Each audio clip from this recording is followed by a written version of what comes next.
entregar el registro de una candidatura.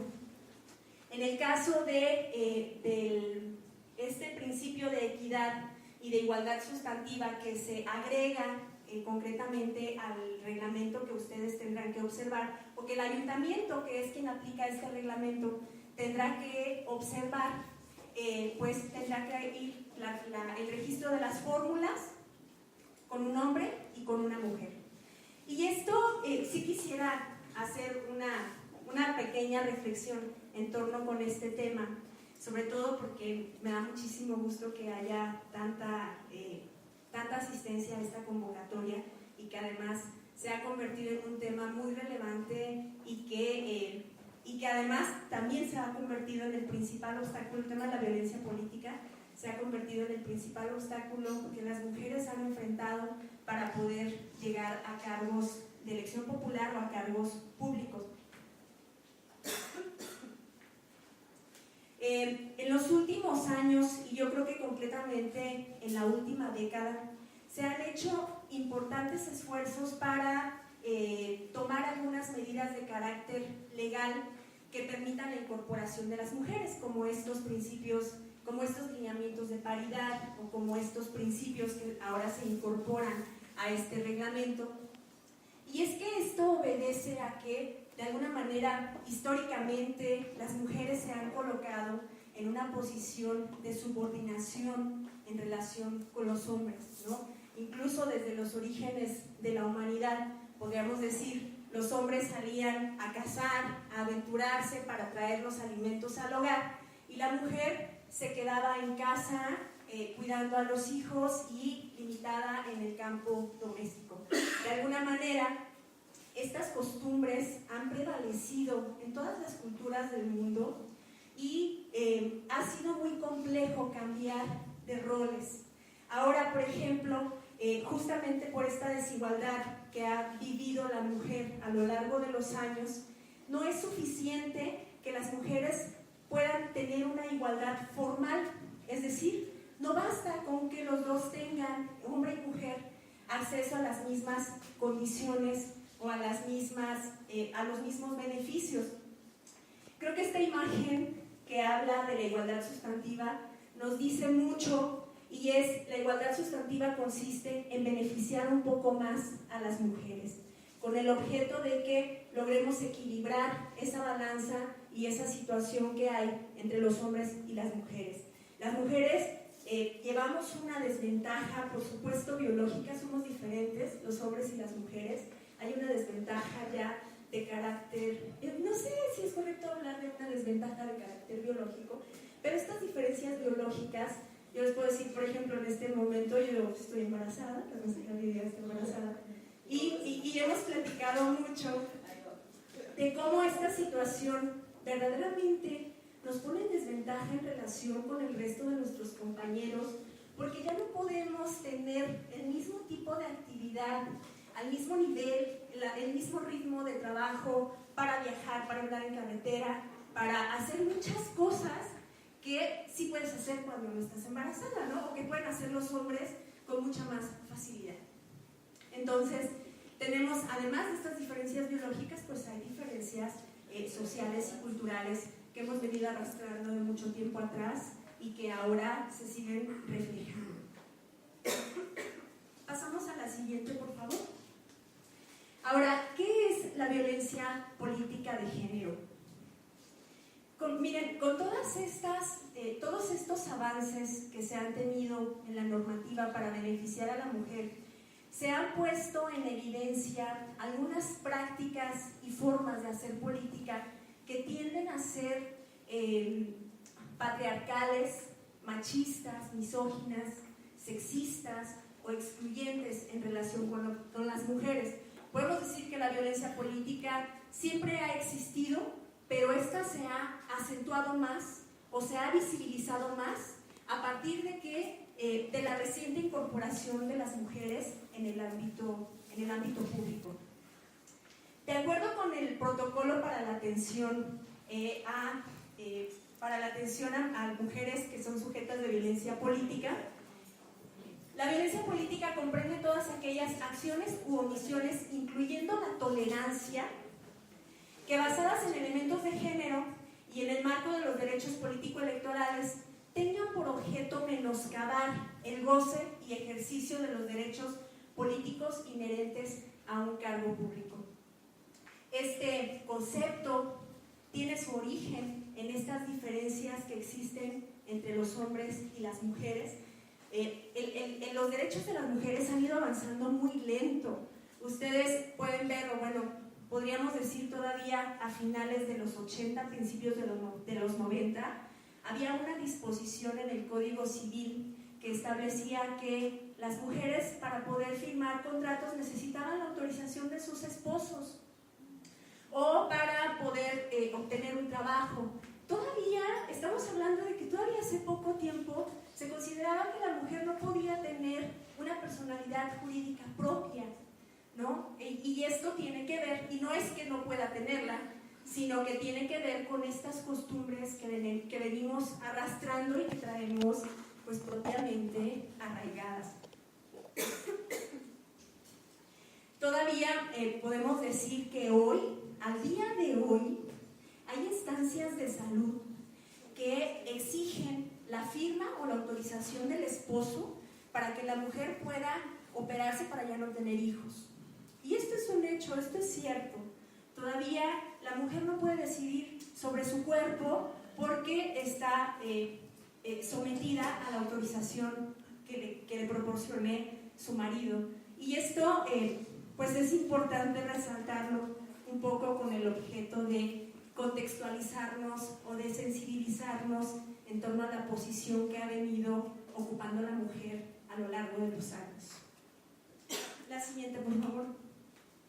Ahora, ¿cuáles son las conductas que constituyen violencia política?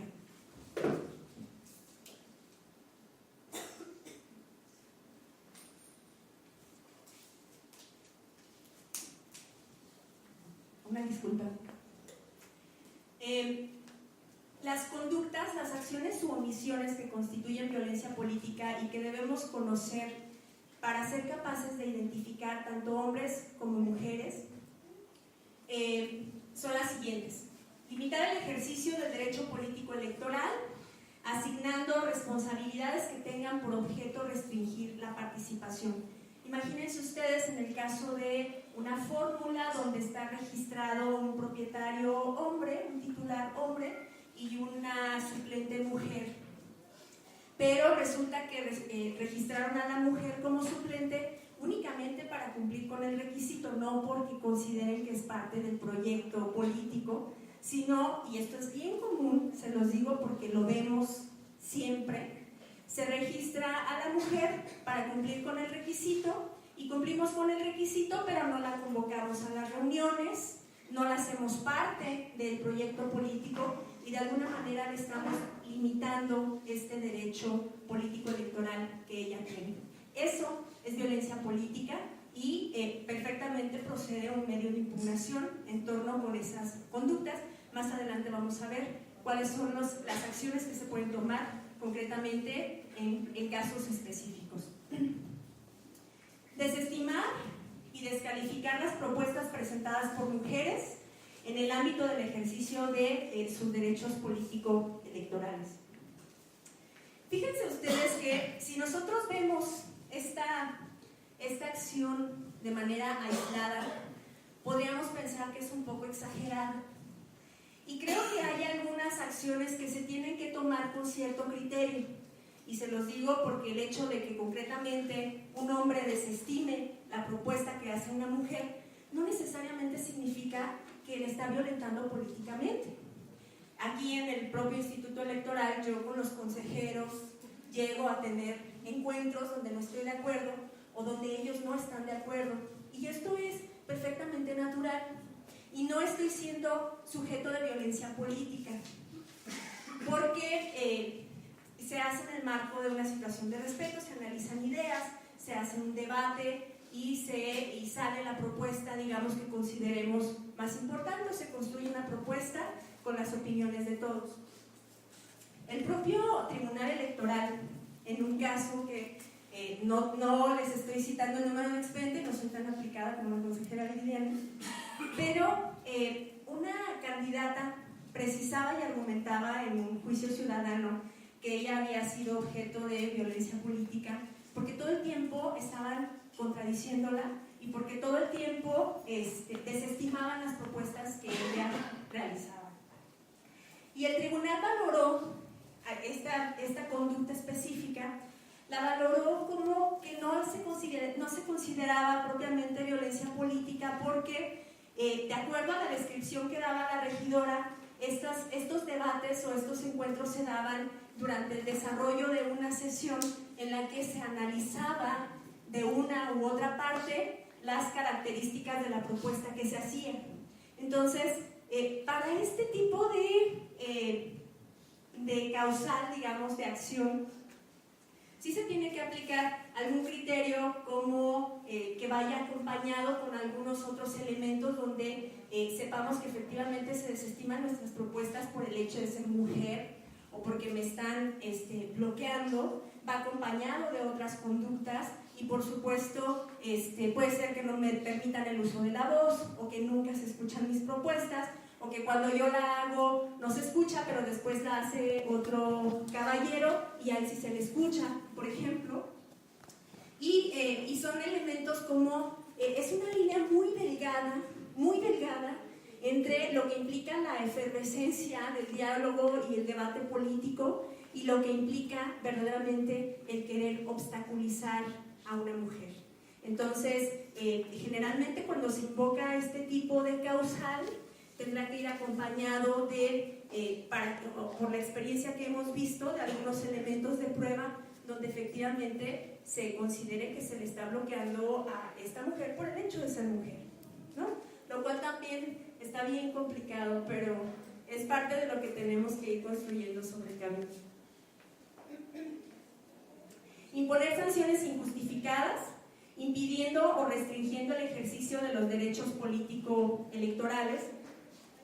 Si mi suplente, que es mujer, de pronto llega tarde a un evento y a manera de castigo discrecional, personal, injusto, determinamos que ya no la vamos a convocar a los eventos, o que la vamos a cambiar de la fórmula, o que ya no le vamos a dar el uso de la voz por haber llegado tarde, o ese tipo de conductas que pueden limitar la participación de las mujeres.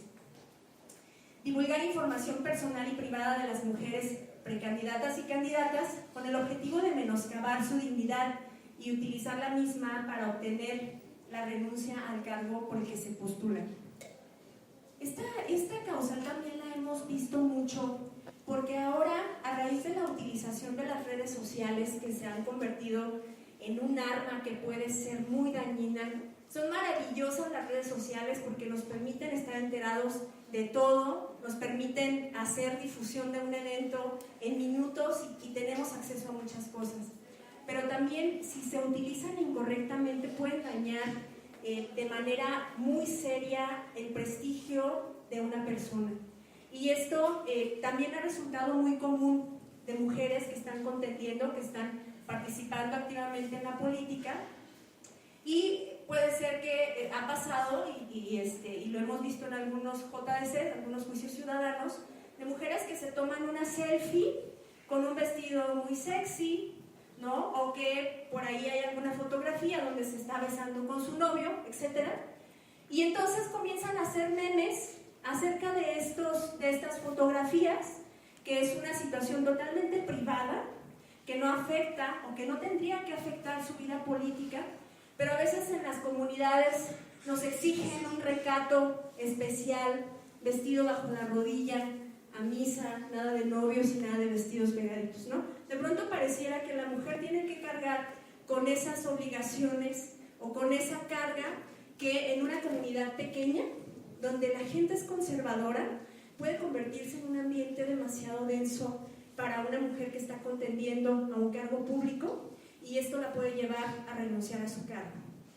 Entonces, en este caso también hay violencia política y también procede un juicio ciudadano, una queja o cualquier otro recurso, dependiendo del tipo de conducta que estemos denunciando.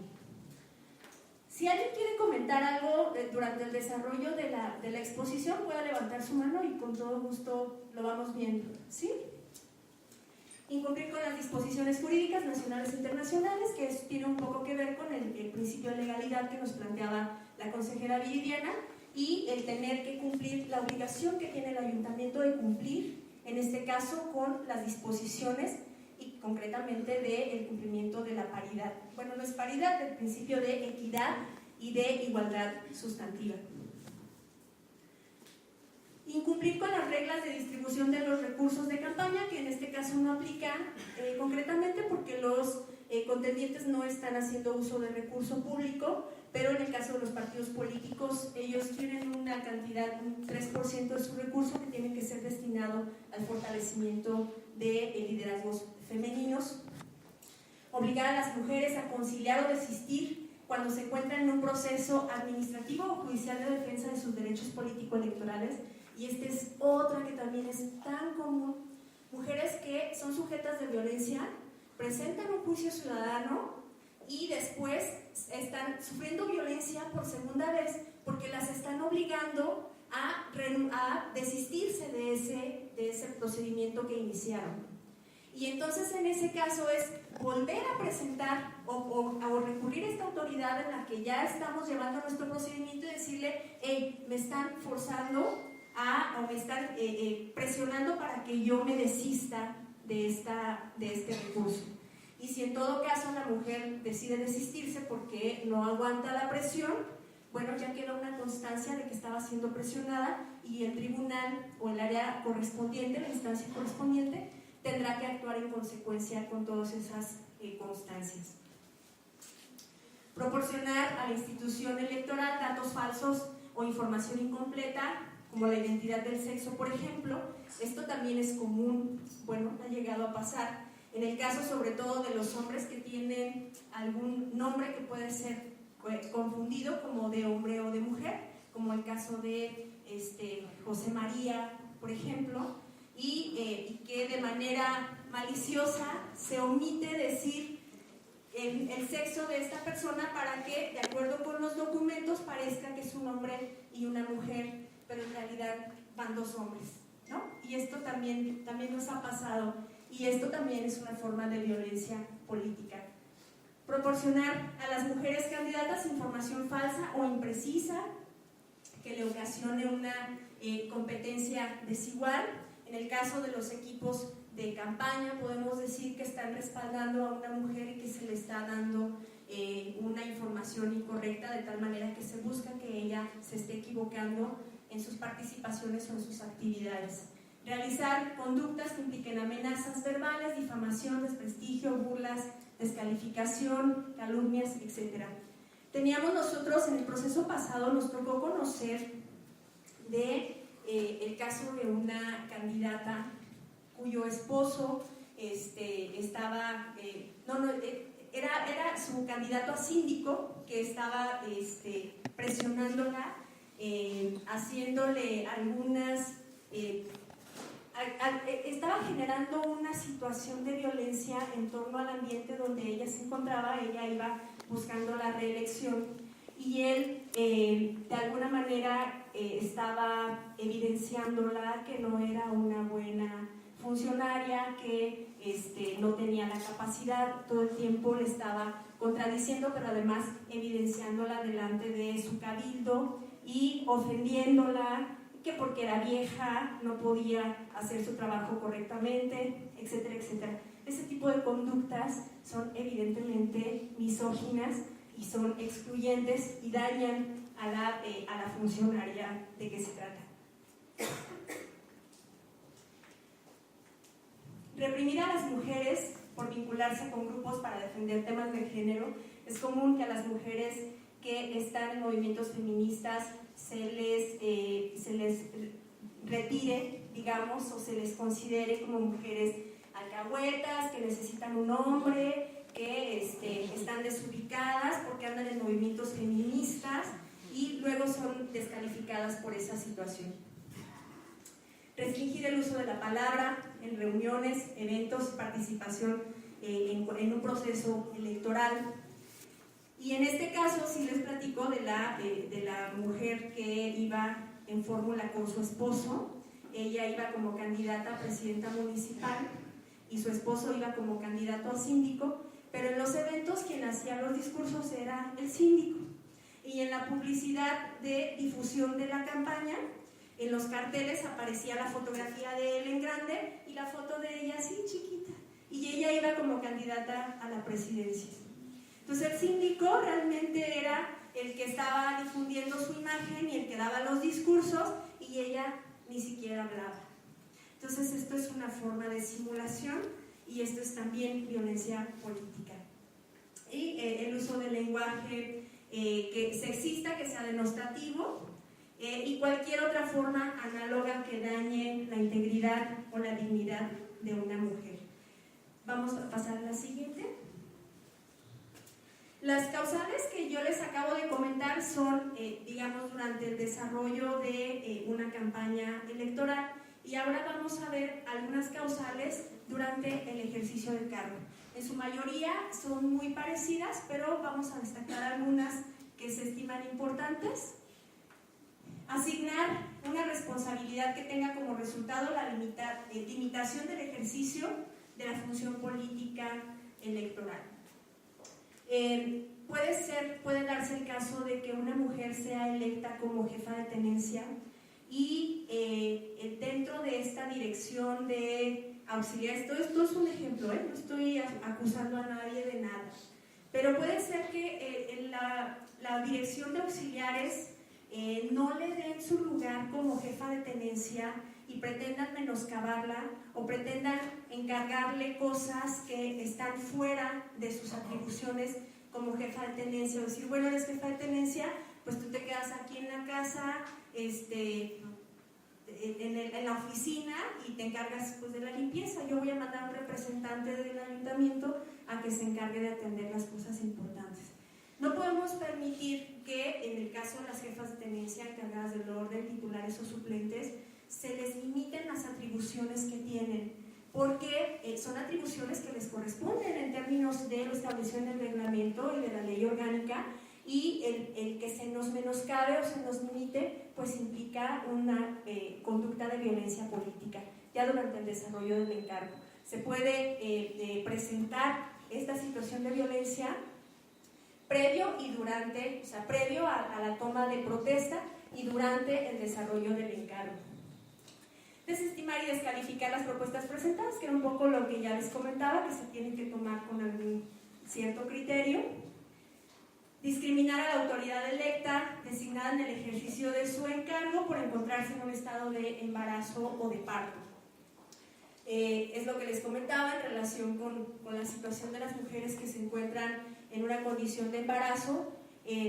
A mí, bueno, les puedo decir que a mí en muchos trabajos me tocó presentar una constancia de no gravidez para que me dieran mi trabajo, porque para las empresas es muy complejo que contratar a una persona que esté embarazada y después darle 3 meses de incapacidad, ¿no? En el caso de la administración pública es diferente porque, bueno, de alguna manera las incapacidades las sostiene el recurso público, y ya en el caso de las empresas pues hay un poco más de resistencia en este sentido.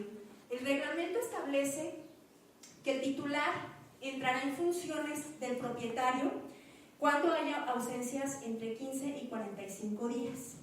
Y en el caso de que la ausencia se prolongue por más de 45 días, entonces esta dirección de auxiliares de la administración pública municipal tendrá que valorar si el suplente se queda con la titularidad ya de manera definitiva. Aquí puede haber un riesgo en el sentido de que a esta mujer que se va los 3 meses que le corresponden por incapacidad, de acuerdo con la legislación, son 45 días antes y 45 días después, que le pudieran decir, oye, es que te vas y hay tanto trabajo y hay tantas cosas que hacer y tú de incapacidad allá pariendo, ¿no? Y este tipo de cosas que a veces son difíciles de entender para algunos sectores, pero los derechos de las mujeres embarazadas se tienen que respetar, y en este caso no está previsto en el reglamento, pero de acuerdo con otras legislaciones y con sus derechos humanos, las mujeres pueden cumplir con su tiempo de incapacidad, que son sus 45 días antes y después del parto, y tendrán que tener garantizado su regreso a su trabajo invariablemente. Divulgar información falsa relativa a funciones de las mujeres con el objetivo de desprestigiar su gestión. Esto puede ser común, ¿no?, en el sentido de querer boicotear su trabajo y comenzar a divulgar algunas acciones que no realiza o pretendiendo difamar. Y creo que este tipo de causal también va un poco de la mano con la causal del rechazo de las propuestas, porque pueden ir concatenadas, pero se tiene que aplicar, digamos, una valoración en el sentido de que efectivamente se trata de acciones de mala fe encaminadas a desprestigiar a la mujer por el hecho de ser mujer, ¿no? Sí. Perdón por la interrupción. Por ejemplo, aquí tenemos el caso del jefe de tenencia de la comunidad de Capula. Hace un video, a él le llama la atención el ayuntamiento por algunos comentarios que llegaron a sus oídos cuando se hizo el desasolve del rastro de ahí de Capula. Y entonces estábamos trabajando en conjunto con la delegada Elizabeth Ayala, delegada del sector Independencia, que fue y estuvo pendiente de desasolve. Y entonces personal de ahí que trabaja en el rastro le dice a la delegada: ¿y cuánto va a ser de esto? Y le dice: no, nada, se está haciendo gratis. Dice: el ayuntamiento está corriendo con los gastos. Dice: pues es que el jefe nos quería cobrar 60,000 pesos, por eso no se había hecho esto, porque es mucho dinero. Y entonces la delegada nos manda mensaje y dice: por favor, pasen y avisen a las carnicerías que no tienen por qué pagar un peso, que esto es gratis y que el ayuntamiento está corriendo con todos los gastos. Entonces le llaman la atención al jefe y él, saliendo de una reunión con el ayuntamiento, hace un video y en el que le tira duro a las mujeres. Dice que son chismes de lavadero, que él está haciendo su trabajo y que le molesta mucho pues que esta situación. Y hace mención de Guadalupe Posas. Muchos conocidos hablan y me dicen: oye, ve el video, te la está tirando. Veo el video y pues a veces dice una señorita, yo no sé qué sea, que quiere ser jefa de tenencia. Dice: pero pues si su única capacidad está haciendo chismes, dice, pues yo no sé cómo va a dirigir pues la tenencia. Y él no sabe si tiene estudios o no tiene estudios. O sea, se pone en ese plan. Yo dije: no le voy a responder nada. Primero, porque no me queda el saco de nada de lo que está diciendo. Segundo, porque conoce perfectamente mi nombre. Digo, estuvimos en reuniones, fuimos contendientes y todo. Le digo, si hubiera querido quemarme, me hubiera dicho Ana Guadalupe Posas Flores, hubiera hecho el nombre completo. Digo, pero ahí se la tira a una tal señora Guadalupe Posas, que él no sabe, pero sabe perfectamente. En este caso se considera violencia política, supongo, porque él lo expresa. Quiere ser jefa de tenencia. No sé, de hecho lo estaba buscando pues, pero no llegó a esa parte. Está súper largo su video, el nombre. Pero pues si gusta verlo, pues terminando se lo enseño también. Lo hizo público, lo puso en su página para que pues todos obviamente supieran esto. Sí, claro que puede ser considerado violencia política, y aquí bueno, el elemento de que se esté señalando que es una mujer que quiere ser jefa de tenencia, que está haciéndole chismes, que está haciéndolo a través de un video que está divulgando a través de redes sociales, y el video se convierte pues en la posibilidad o la prueba idónea para que esta persona sea de alguna manera sancionada por el caso de estar desacreditando o desprestigiando a una mujer. Entonces sí puede ser considerado como violencia política. Evitar por cualquier medio que las mujeres electas asistan a la toma de protesta de su encargo. Bueno, aquí ya se puede configurar una situación distinta, una especie de privación de la libertad que va más allá de la violencia política y ya es un delito de carácter penal. Entonces, a veces la violencia va a tal grado en el que ya no podemos ni siquiera, o ya no tendríamos que estar valorando si es un caso de violencia o no, cómo lo acredito. Es privación de la libertad y punto, es un delito penal, y esto tendrá que ser tratado, digo, además de por la vía para darle el antecedente como violencia política, también asistir a través de la instancia penal correspondiente de la Fiscalía para hacer las denuncias de hechos, en el caso de violencia, de golpes, de privación de libertad, de amenazas y de cosas que ponen en riesgo ya la integridad de las personas. Impedir o restringir la reincorporación a su cargo cuando hagan uso de una licencia justificada, que era lo que les platicaba en el caso de la incapacidad por parto. Puede ser a veces que la mujer no le alcancen esos 60 días o este periodo que tiene de reposo porque tuvo condiciones que agravaron su salud y está necesitando más tiempo y le haga llevarse un mes más o un poco más de tiempo. No hay justificación, mientras ella justifique que fue por una situación de salud o alguna causa justificada, no necesariamente de salud, ella tiene derecho a reincorporarse a sus actividades y a sus funciones. Y esto, bueno, es una situación no solo de violencia política, sino también un tema de carácter laboral. Y continuamos. Imponer por estereotipos de género la realización de actividades o tareas ajenas a las funciones y atribuciones a su cargo, ¿no? Vamos a suponer que esta dirección de las autoridades auxiliares acude o llama a los jefes de tenencia a una reunión y le pide a la jefa de tenencia que se encargue de cuidar la puerta o de servir el café, o le da un trato distinto al de una autoridad como jefa de tenencia, menoscabando su imagen y su nombramiento como autoridad. Es un ejemplo nada más, pero puede darse el caso de situaciones en las que se demerite la condición de la funcionaria que ha sido nombrada. Obligar mediante la fuerza e intimidación a suscribir todo tipo de documentos, ¿no? Que esto ya también se acerca a una cuestión de carácter penal, el ser presionado para firmar documentos.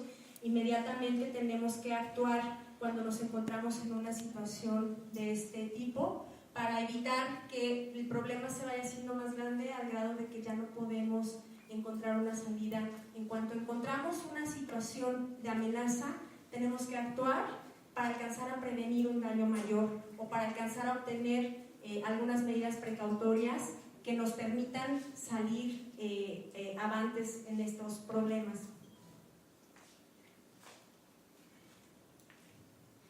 Ya es la última de causales, es que son muchas y son muy importantes. A veces es tan complejo encontrar o identificar esta situación en la que somos sujetos de violencia política, porque son a veces acciones que están tan normalizadas y estamos tan acostumbradas que ni los hombres ni las mujeres nos damos cuenta que está presente una situación de violencia política. Pero es importante identificarlas para que podamos actuar y para que con el tiempo podamos ir cambiando estas costumbres al grado de que ya no tengamos que hablar de violencia política de género, sino que todo tenga que ser mucho más natural. Presionar o inducir a las autoridades electas a presentar su renuncia al cargo. Esta es, pero yo creo que la que más nos ha tocado ver. Ustedes alguna vez escucharon el tema de las Juanitas, mujeres que son electas y que una vez que han obtenido su cargo las obligan a renunciar con el objeto de poner en ese lugar a una persona más afín con un grupo político específico. Se han hecho muchas acciones para limitar esta situación. Sin embargo, cuando se obtiene ya la renuncia de una mujer en un cargo público, es prácticamente irreversible esta situación. Y es importante que se identifique cuando una mujer está siendo presionada a tal nivel que tiene la necesidad de renunciar, tiene que presentar su queja, su denuncia correspondiente y bueno, dejar el precedente de tal manera que si ella tuvo que hacerlo, quede ahí su JDC, su juicio ciudadano o su queja para buscar de alguna manera revertir esta situación. Pero sí es muy común y lo vimos mucho en este proceso electoral que pasó. Todavía lo vimos, un caso que fue muy famoso de 40 mujeres que renunciaron en Chiapas del partido, mejor no digo el partido, pero fue son situaciones en las que si las mujeres no actúan es bien complejo, o si las afectadas no actúan, es bien complejo darle reversa a estos casos que son pues bien delicados. Entonces, pues es un tema importante. proporcionar a las mujeres designadas información falsa o imprecisa, restringir el uso de la palabra y el tema de amenazas verbales, difamación, desprestigio, etc. ¿Sí? ¿Hasta aquí tienen alguna duda? No. Atrás. ¿Quién puede ser víctima? De pronto, quienes pensamos que pueden ser víctimas es únicamente las candidatas o las precandidatas, que son las figuras que de pronto ubicamos como en el visor o en el ojo como lo más susceptible de ser dañado a través de la violencia política, pero pueden ser víctimas cualquier mujer que esté trabajando en una campaña electoral, las promotoras, las difusoras, las mujeres que están en campo, las mujeres que están haciendo campaña, buscando el voto, etc. Toda mujer que está trabajando en una campaña electoral, en el ámbito, siempre que sea, esta es la característica, que sea en el ámbito del ejercicio de sus derechos político-electorales, no solamente las candidatas o precandidatas, sino que la gama se hace más amplia cuando tenemos digamos, a todas las mujeres que están trabajando en una campaña electoral. Y en el caso ya del ejercicio de cargo, pues toda la mujer que esté trabajando en la administración pública, ¿no? Desde la presidenta municipal, la regidora, la síndica, la directora, cualquier mujer que esté en el ejercicio de un encargo en la administración pública. Ya voy a acabar, ya casi. ¿Qué hacer? Fíjense ustedes que hay una lista bien importante de instituciones. Yo aquí les puse algunas, pero hay muchas instituciones que atienden situaciones de violencia, no concretamente de violencia política, pero sí tipos de violencia en contra de la mujer, por ejemplo, ya de violencia por parte del esposo porque no quiere que ande en cuestiones de la política, o de violencia de los vecinos, violencia intrafamiliar, etcétera, etcétera. Aquí yo les destaco algunas instancias que pertenecen a la Procuraduría, bueno, ahora Fiscalía, incluyendo por supuesto al Instituto Electoral y al Tribunal Electoral, que son por excelencia, podemos decirlo así, las instituciones a las que se dirigen estas quejas o estas denuncias para el caso de una situación de violencia política contra la mujer. Hay muchas instancias, les vamos a proporcionar una listita con todos con este directorio de las instancias a las que se puede acudir, pero concretamente me gustaría hablarles del Instituto Electoral de Michoacán y del Tribunal Electoral del Estado. Hay muchas opciones que se tienen, entonces se puede acudir a la Comisión de Derechos Humanos, por ejemplo, pero fíjense que la vía que ha resultado muy idónea, o la más utilizada, o la que ha de alguna manera sido más efectiva y que yo he visto, porque no voy a boicotear a ninguna institución, pero en el caso del juicio ciudadano, del JDC, o Juicio para la Protección de los Derechos Político-Electorales, se ha convertido en una herramienta muy importante para la defensa de los derechos político-electorales en general, ¿no? Ustedes vieron cuando estaba exponiendo la consejera Viridiana, ella hablaba del juicio ciudadano ante cualquier irregularidad que ustedes detectaran durante el desarrollo de este procedimiento, de esta elección de autoridades auxiliares, pero este mismo recurso también nos puede servir en el caso de la violencia política contra las mujeres, y es concretamente un JDC.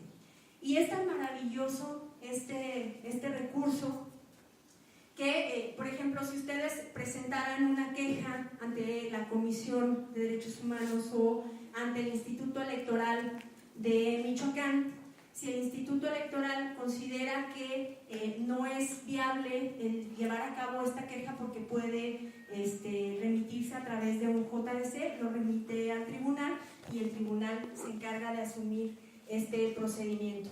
Y de alguna manera hay una relación vinculada entre estas autoridades. Tenemos, por ejemplo, casos de JDC, de juicios ciudadanos que se presentan ante el Tribunal Electoral, y el Tribunal Electoral le da vista a la Comisión de Derechos Humanos porque considera que hubo alguna violación de derechos humanos importante dentro de la queja que se plantea en este procedimiento.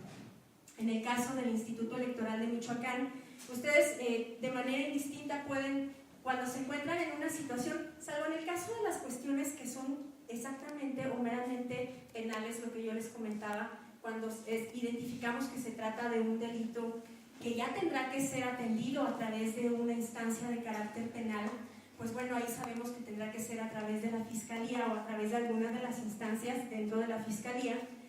Pero en muchos de los ejemplos que estuvimos comentando puede proceder una queja o una denuncia ante este instituto, el Instituto Electoral de Michoacán, cuidando elementos mínimos. La queja puede hacerse de manera escrita o verbal. Si se viene de manera verbal, en este espacio se le asesora para poder asentar la queja que están planteando.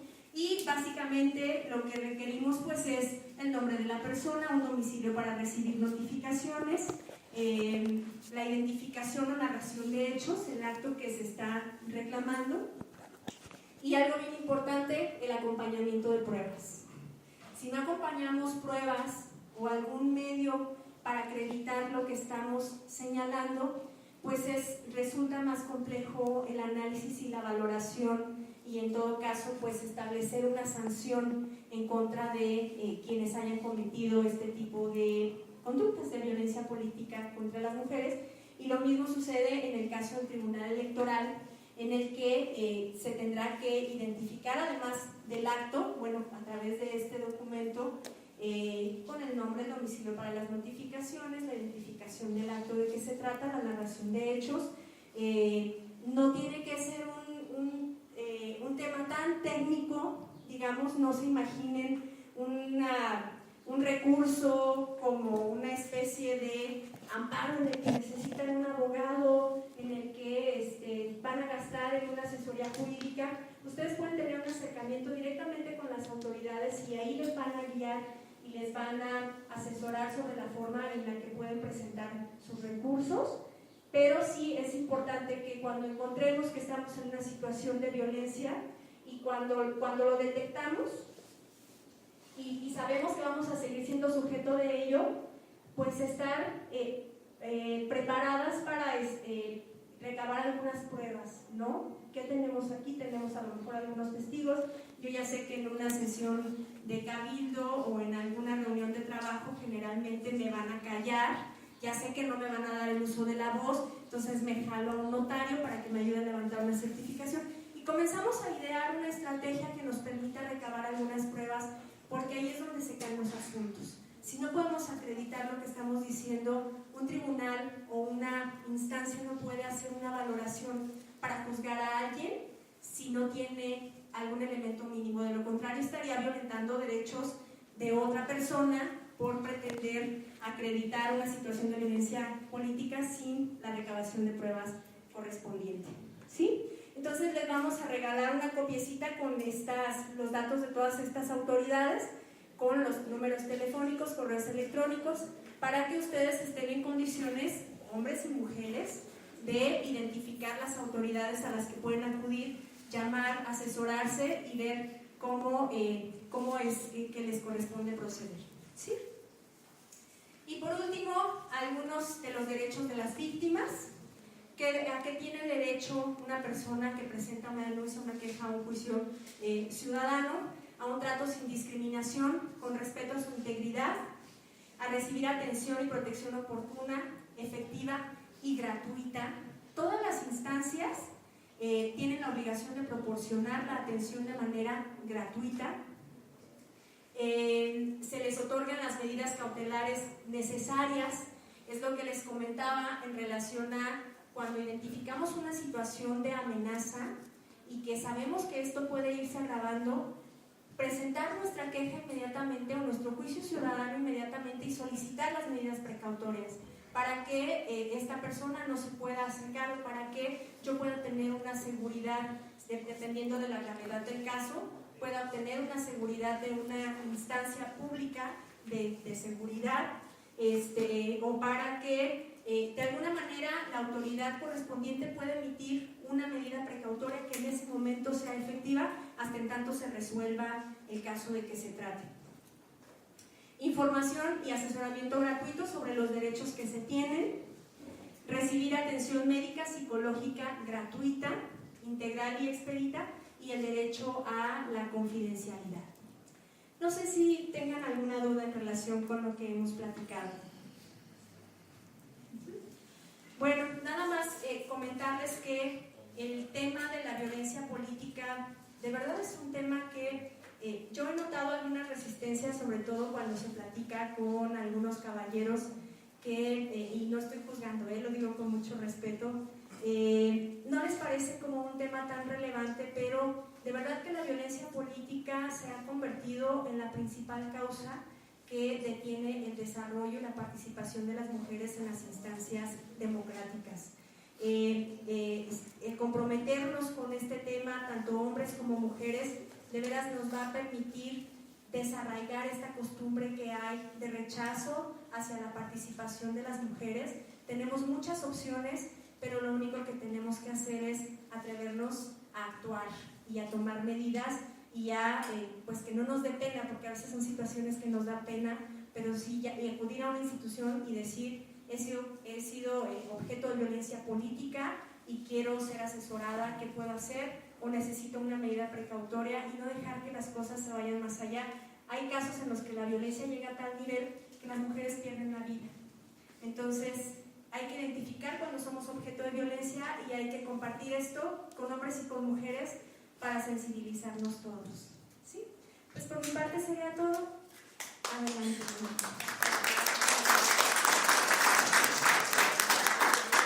Gracias.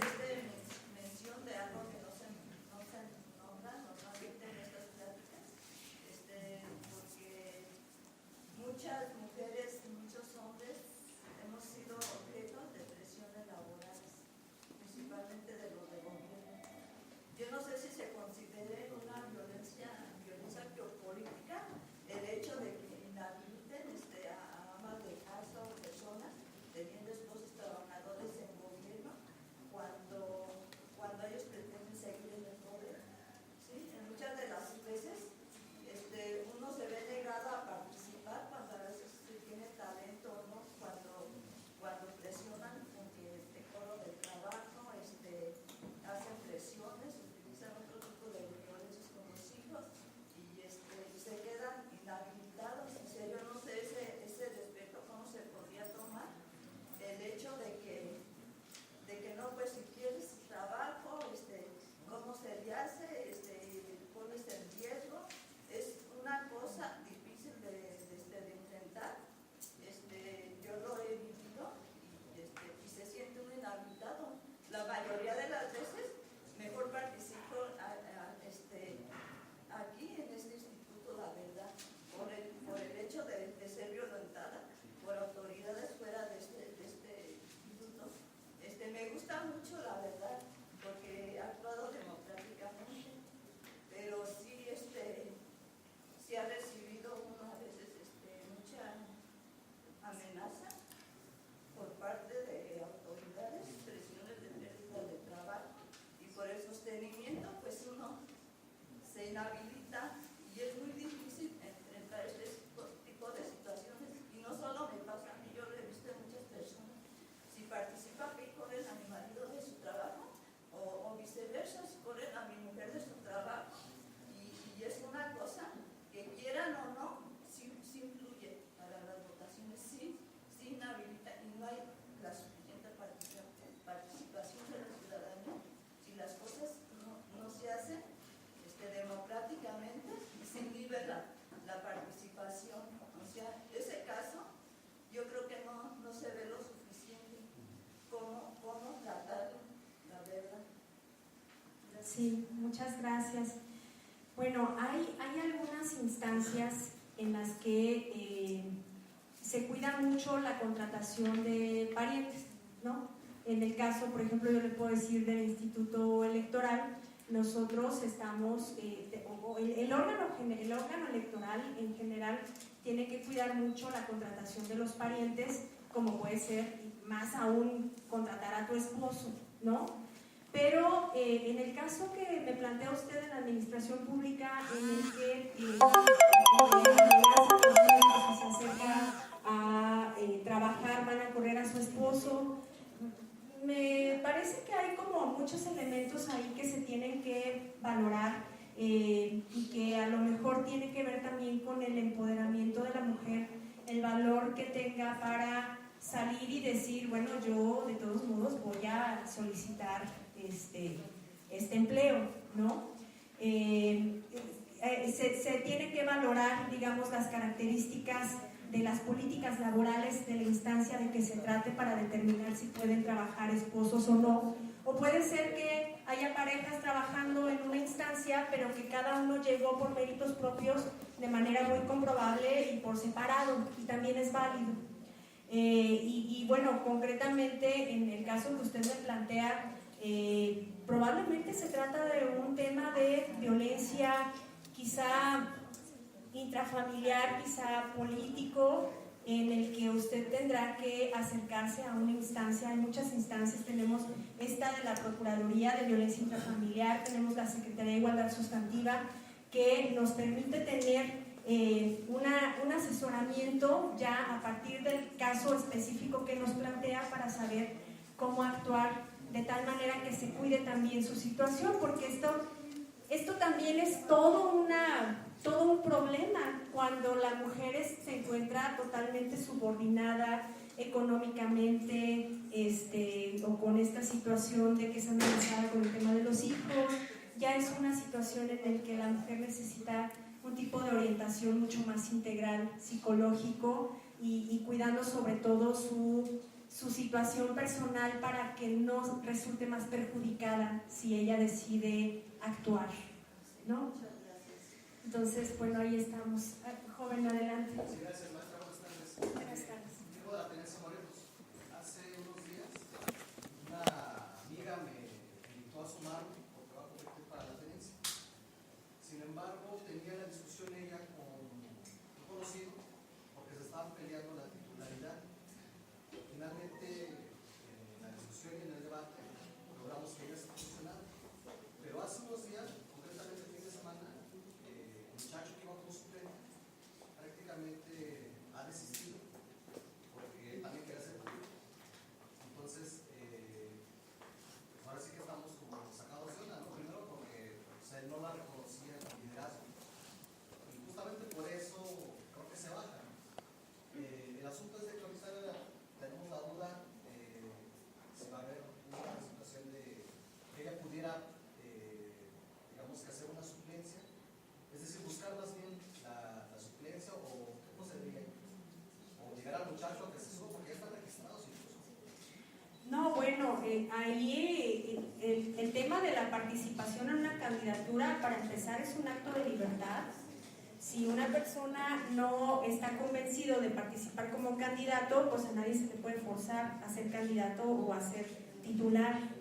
En este caso, de acuerdo con, no recuerdo haber visto en el caso del reglamento algún procedimiento específico para el desistimiento. Aquí está el director de autoridades auxiliares.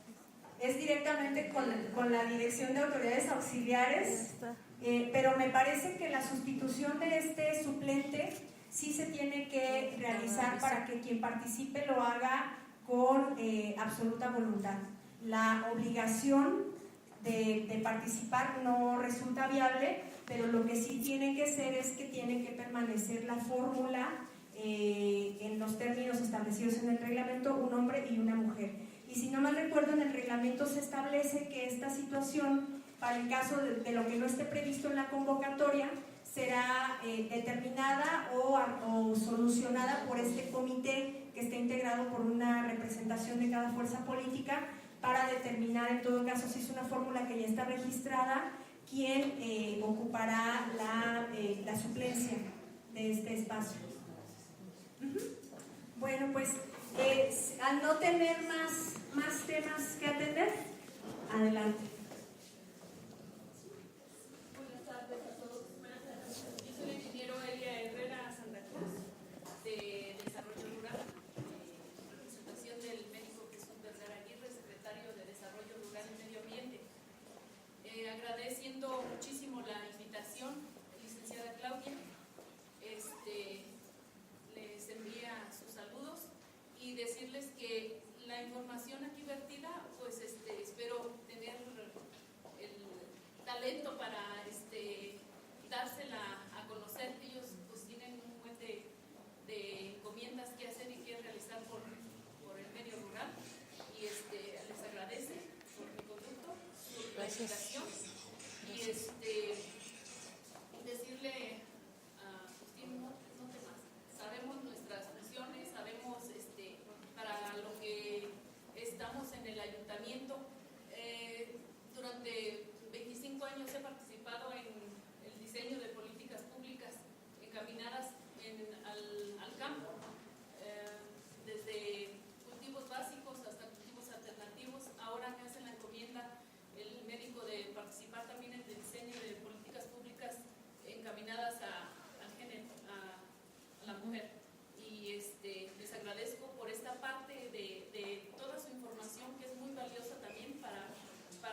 Gracias.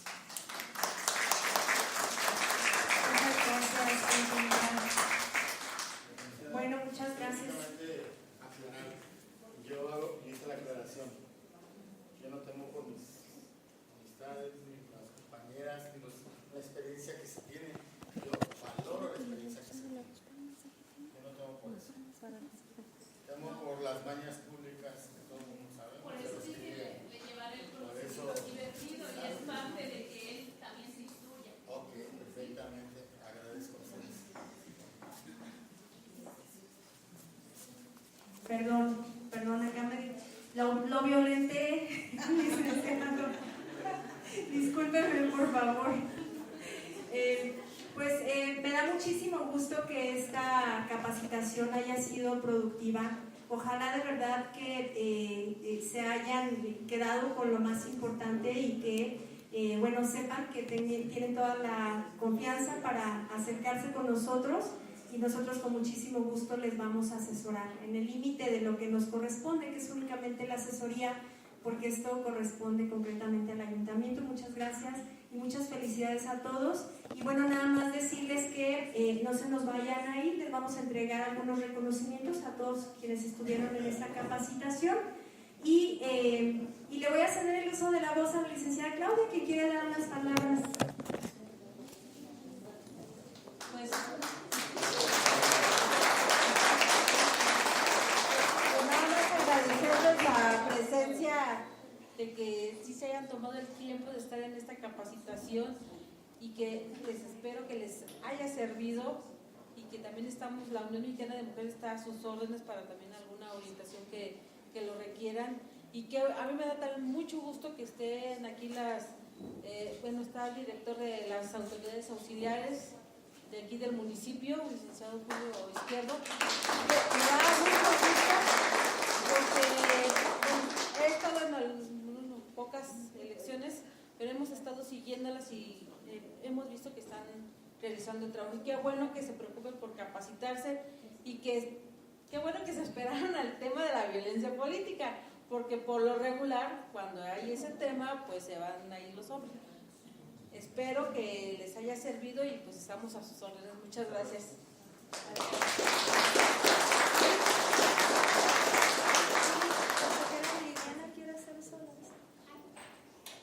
Pues sí, yo de igual forma, como ya había intervenido en una primera ocasión, agradecer a todas las mujeres y hombres que están aquí, porque son dos temas fundamentales: el saber cómo se hace una elección de autoridades auxiliares y qué principios se deben respetar y cumplir. Y además el tema del género es importantísimo, no solo en las elecciones de autoridades auxiliares, sino en toda la administración pública, y aplicarlo al día a día. Entonces, no duden en cualquier duda, acercarse al Instituto Electoral de Michoacán, estamos para servirles. Por ahí me pidieron la presentación, la compartí, pero si alguien más la quisiera tener, con mucho gusto se las podemos proporcionar. Y muchas gracias y que tengan excelente tarde.